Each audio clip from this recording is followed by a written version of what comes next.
One Piece chapter 1044 has got to be one of the hypest, if not the hypest, the greatest, just the all-time greatest chapter in the history of One Piece. And I know this is something we say just about every week, and I know there are future chapters that's probably gonna make this one dwarf into comparison, but this chapter is just so hype, man. The build up, everything. You know what, let's just get right into it. Hey YouTube, Emo Reviews here with another One Piece chapter review. This chapter is just one of those chapters that has you thinking so much about everything you would have learned or went through from series beginning to now. You have to rethink literally everything. You have to look at everything from a different perspective. Why did certain people make certain moves? Why certain people didn't make certain moves? You know, so it's just so much to unpack in this chapter. And this video is going to be much of a shorter one because we're going to wait till the official translation before we could really dive deep into it. So look out for that video on Sunday. But yeah, Luffy, or should I call him Joy Boy, or should I call him Nika? It's just so much going on in this chapter. And that shot where Luffy is jumping and the moon is right behind him, the exact same shot as what Who's Who saw, or the exact same silhouette as when Who's Who was talking about Nika. Let's get this Orochi stuff out of the way quickly. I really don't think I'll touch upon this much in this video because to me personally, this Orochi stuff has been dragged on just a little too much. Yeah, I want to see him suffer for all that he did to obviously the whole land of Wano, to Oden, to the Kozuki in general, but with stuff like Luffy being Joy Boy and Nika, all of these stuff happening, this stuff with Orochi just isn't or doesn't seem to be that important to me either. So we'll touch upon the Orochi stuff next video, but for now let's talk about Nika. So obviously to Luffy, he doesn't know that his fruit is the Nika no Mi as yet. Based off of the dialogue we got from the royal government. But so Luffy says, you know, this is my peak. This is Gear 5th. So Luffy essentially names this new form, or the awakening of his devil fruit into the Nika no Mi, his Gear 5th, which makes us think, just think about it, guys. Luffy's forms leading to Gear 5th, his Gear 4th, all of those different variations of it is sort of Luffy slowly awakening his devil fruit. Even Gear 2nd, think about the steam, and think about that steam that goes around his shoulder right now. All of those are a culmination of forms and gradual growth leading to Luffy awakening this version of his Nika no Mi fruit. And we see that scene, which is so hype, that scene where everyone is in the Skull Dome, obviously, and then flashes of Conqueror's Haki is just emanating from the roof, and you have those fodder just foaming by the mouth and just getting knocked out. It just puts Luffy on this pedestal right up there with the best of the best. Like, you would think this would be something that would be happening if Shanks were on the roof, you know, or Kaido or Big Mom were on the roof. But Luffy is right up there with them right now. So this Nika no Mi fruit is this mythological zone god type fruit. And the first thing Luffy does with it is reaches down from the top, or from the ceiling, from the roof, and grabs Kaido. He literally grabs him like a god from the roof and pulls him out there. Like, he's like, come here boy.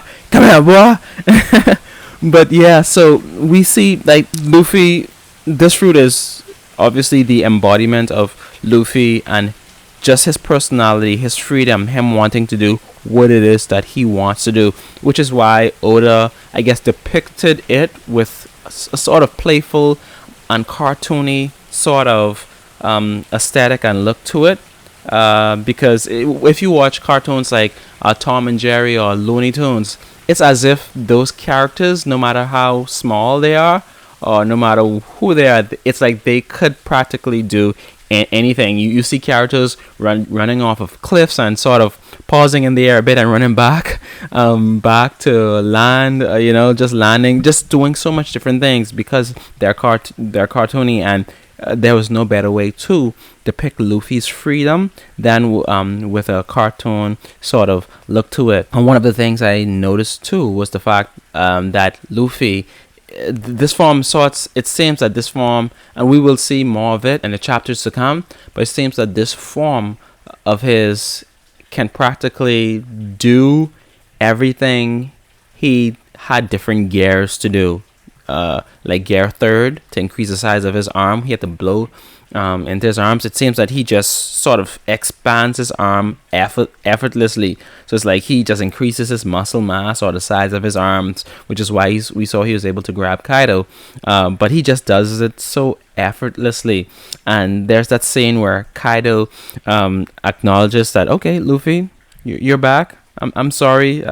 I did not want our fight to end the way it did before. I'm so sorry. And he launches a blast breath at Luffy. But what does Luffy do? Grabs his hand into the ground. But before, obviously, he makes a very silly face, and he grabs the ground and he sort of raises the ground up. Obviously, I think he turns the ground into rubber because he sort of bounces the Boro breath back into Kaido. Like, this is just so crazy. Like, who would have thought we as One Piece fans would have been here where Luffy, that kid with just a little stretchy rubber power, has these godlike powers right now. And it's just so funny because after Luffy launches the Boro breath back at Kaido, there's the scene where Luffy's just laughing. He's laughing because he is having so much fun. He feels that he could do anything. There isn't anything that he cannot do. And I like that last panel where Kaido says, sorry about that idiot from before. I didn't want to win like that. And Luffy's like, don't sweat it. Now let's finish this. And he says so with a smile on his face. It's like Luffy is just on a total different level right now because of the awakening of his devil fruit. And just touching on a bit of the dialogue, those elders, the Gorosei, when they were talking, they had mentioned how this fruit has sort of evaded them for 800 plus years.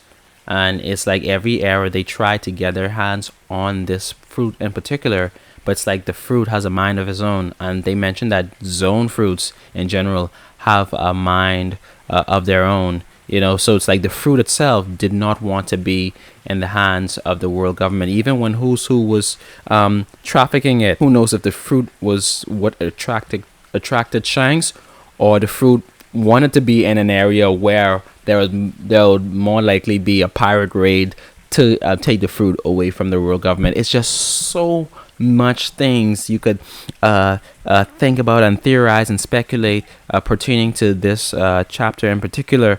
And Luffy being Joy Boy, being this Nika, the freedom he has gained from this fruit is just so crazy. At this point, I'm honestly just rambling. I don't have any notes written or anything. I'm just telling you guys how I feel, how hype I am of this chapter, of this reveal, because it's just different, man. Oda is on a different level of storytelling and writing, and how things come full circle. It's just so much we could speculate, so much dots we could connect, but like I said, right now we won't dive so deep into all of the nitty-gritty details of the chapter because obviously this isn't the official translation, so we'll have to wait for the official translation to get really the gist of most of the dialogue that was in this chapter. So guys, that brings us to the end of my rambling. If you liked One Piece 1044, you like my videos, you want to support me, you want to help me grow, please drop me a thumbs up on this video. It will truly help me to grow as a small YouTuber. And don't forget to subscribe. That will really support me as well. Luffy, Joy Boy, Nika, whatever you want to call them, man. One Piece 1044. It's hype. It's great. Yeah, can't wait to for Sunday for the official translation, and we'll meet again then. And can't wait for next chapter next week. So we could talk about some more One Piece. But yeah, I'll definitely be doing a lot more videos about this chapter. So maybe another video, maybe Monday or Tuesday. We'll see.